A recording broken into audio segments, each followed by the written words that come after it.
ভারতীয় রেলওয়ে এই সম্প্রতি তাদের তৎকাল টিকিট বুকিং সিস্টেমে বেশ কিছু জরুরি বদল এনেছে। তো আজকের আলোচনায় আমরা এই নতুন নিয়মগুলো নিয়েই একটু কথা বলবো, যাতে যারা ট্রেনে যাতায়াত করেন তাদের বুঝতে সুবিধে হয়। আমাদের কাছে মূলত রেলওয়ের অফিসিয়াল ঘোষণাই আছে আর আইআরসিটিসি ওয়েবসাইটের তথ্য। হ্যাঁ, ঠিক বলেছ। আমাদের লক্ষ্য হলো এই নিয়মগুলো আসলে কি, কেনই বা আনা হলো, আর সাধারণ যাত্রীদের ওপর এর কি প্রভাব পড়তে পারে সেটা একটু সহজ করে বলা। বিশেষ করে আধার আর ওটিপির যে ব্যাপারটা আসছে সেটা পরিষ্কার করা দরকার, কারণ আগে তো তৎকাল টিকিট পাওয়াটা বেশ ঝামেলার ছিল অনেকের কাছে। একদম, খুবই ঝামেলার। আচ্ছা, তাহলে প্রথমেই আসি সবচেয়ে বড় পরিবর্তনটায়। আধার লিঙ্ক করাটা নাকি মাস্ট হয়ে যাচ্ছে। হ্যাঁ, এটাই বোধহয় সবচেয়ে গুরুত্বপূর্ণ পদক্ষেপ। 1 জুলাই 2025 থেকে আপনি যদি আইআরসিটি ওয়েবসাইট বা ধরুন অ্যাপ থেকে তৎকাল টিকিট কাটতে চান, তাহলে আপনার আইআরসিটি প্রোফাইলের সাথে আধার নম্বর লিঙ্ক করা থাকতেই হবে। শুধু লিঙ্ক নয়, যাচাইও করা, অথেন্টিকেট করা, নিশ্চিত করা যে প্রোফাইলটা আপনারই। ও আচ্ছা, তার শুধু নম্বরটা দিলেই হবে না, ভেরিফিকেশনটাও কমপ্লিট থাকতে হবে। এটা গেল আধার লিঙ্ক। এরপরে আর কি আছে? এর পরের ধাপটা হলো ওটিপি, ওয়ান টাইম পাসওয়ার্ড, যেটা সাধারণত আমাদের মোবাইলে এসএমএস হয়ে আসে। তো 15 জুলাই 2025 থেকে অনলাইনে যখন তৎকাল বুকিং করবেন, তখনই আধার বেসড ওটিপি ভেরিফিকেশনও চালু হচ্ছে।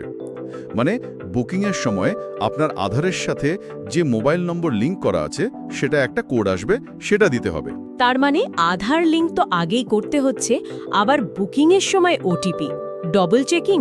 এটা কি শুধু অনলাইন বুকিংয়ের জন্য? না, শুধু অনলাইন নয়।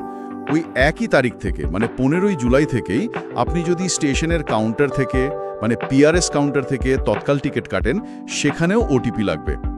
এমনকি যারা অথরাইজড এজেন্টদের থেকে টিকিট কাটেন, তাদের বেলাতেও এই ওটিপি ভেরিফিকেশনটা লাগবে। সেক্ষেত্রে টিকিট কাটার সময় যে মোবাইল নম্বরটা দেওয়া হবে সেই নম্বরেই ওটিপিটা আসবে। কি আশ্চর্য! কাউন্টারে গিয়ে টিকিট কাটতেও ওটিপি লাগবে? এটা তো বেশ বড়সড় পরিবর্তন। আচ্ছা, এজেন্টদের নিয়েও তো কিছু নিয়ম বদলের কথা শুনছিলাম। ওদের টাইম নিয়ে কি যেন একটা? হ্যাঁ, ওটা সাধারণ যাত্রীদের সুবিধার কথা ভেবেই করা হয়েছে। অথরাইজড এজেন্টরা তৎকাল বুকিং যখন শুরু হচ্ছে তার প্রথম আধ ঘন্টা টিকিট কাটতে পারবেন না। যেমন ধরুন, এসি ক্লাসের বুকিং তো শুরু হয় সকাল 10টায়, এজেন্টরা কাটতে পারবেন 10:30 পর থেকে। আর নন এসি ক্লাস, যেটা 11টায় শুরু হয়, সেটার জন্য এজেন্টরা কাটতে পারবেন 11:30 পর। ও আচ্ছা, যাতে একদম শুরুর দিকে সাধারণ মানুষ একটু চেষ্টা করার সুযোগ পান। একদম তাই, উদ্দেশ্যই এটাই, একেবারে প্রাইম টাইমে যেন সাধারণ যাত্রীরা আগে সুযোগটা পান। বুঝলাম, কিন্তু এতগুলো নতুন নিয়ম, এত কড়াকড়ি, রেলওয়ে হঠাৎ কেন আনছে এগুলো? কারণটা কি এর পেছনে? কারণ তো আছেই, বেশ কয়েকটা কারণ। প্রথমত, পুরো সিস্টেমটাকে আরও বেশি ট্রান্সপারেন্ট বা স্বচ্ছ করা।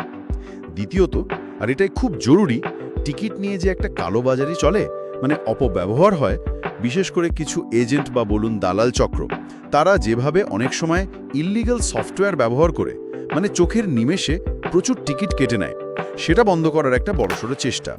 আশা করা হচ্ছে এর ফলে যারা প্রকৃত যাত্রী, যাদের সত্যি টিকিটটা দরকার, তাদের জন্য তৎকাল টিকিট পাওয়াটা একটু সহজ হবে।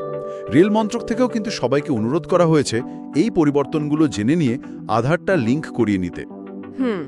স্বচ্ছতা আর দালালদের আটকানো, দেখা যাক বাস্তবে কতটা কি হয়।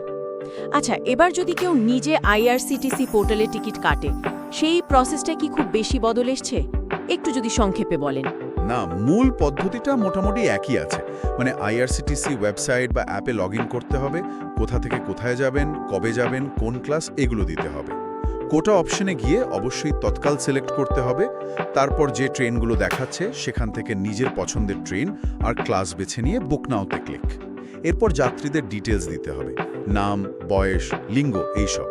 একটা জিনিস খেয়াল রাখতে হবে, নামটা যেন 16 অক্ষরের মধ্যেই হয়। তারপর ওই ক্যাপচা কোড বা ভেরিফিকেশন কোড যেটা আসে সেটা দিতে হবে, মোবাইল নম্বর দিতে হবে। পরের স্টেপে গেলেই টিকিটের সব ডিটেলস, ভাড়া এইসব দেখাবে। তারপর পেমেন্ট করতে হবে। আর পেমেন্ট ঠিকঠাক হয়ে গেলেই টিকিট কনফার্ম। হ্যাঁ, পেমেন্ট সাকসেসফুল হলেই স্ক্রিনে কনফার্মেশন পেজ চলে আসবে, আর আপনার দেওয়া মোবাইল নম্বরে একটা এসএমএস আসবে। ওটাকে বলে ভিআরএম বা ভার্চুয়াল রিজার্ভেশন মেসেজ। ওই এসএমএসটাই এখন টিকিটের ডিজিটাল প্রুফ হিসেবে কাজ করে। 2025 থেকে অনলাইন বুকিংয়ের জন্য আইআরসিটিসি প্রোফাইলে আধার লিঙ্ক আর ভেরিফিকেশন মাস্ট। আর 15ই জুলাই 2025 থেকে অনলাইন, কাউন্টার, এজেন্ট সব ক্ষেত্রে ওটিপি ভেরিফিকেশন লাগবে। একদম ঠিক। এই দুটো তারিখ কিন্তু মনে রাখাটা খুব দরকারি এখন। তাহলে আজকের আলোচনার মূল কথাটা দাঁড়াচ্ছে যে তৎকাল টিকিটের দুনিয়ায় আধার আর ওটিপি খুব গুরুত্বপূর্ণ হয়ে উঠছে, আর এজেন্টদের জন্য একটা সময়সীমা বেঁধে দেওয়া হয়েছে। আশা করা যায় এই পদক্ষেপগুলোই টিকিট বুকিং প্রক্রিয়াটা সাধারণ মানুষের জন্য হয়তো একটু সহজ আর ন্যায্য হবে। তাই যারা নিয়মিত তৎকাল টিকিট কাটেন বা কাটার দরকার পড়ে, তাদের যত তাড়াতাড়ি সম্ভব আইআরসিটিসি প্রোফাইলে আধারটা লিঙ্ক আর ভেরিফাই করিয়ে নেওয়া উচিত। হ্যাঁ, সেটা খুবই জরুরি। তবে শেষে একটা প্রশ্ন থেকেই যায়, মানে এই নতুন নিয়মগুলো কাগজে কলমে যতটা ভালো লাগছে, বাস্তবে যাত্রীদের অভিজ্ঞতা কতটা বদলাবে? এই যে আধার বা ওটিপির উপর এত নির্ভরতা, এটা কি নতুন কোনো সমস্যা তৈরি করবে, বিশেষ করে যারা হয়তো টেকনোলজিতে ততটা সরগর নন, নাকি সত্যিই দালালদের দৌরাত্ম্য কমবে? এর উত্তরটা বোধহয় সময়ই বলতে পারবে।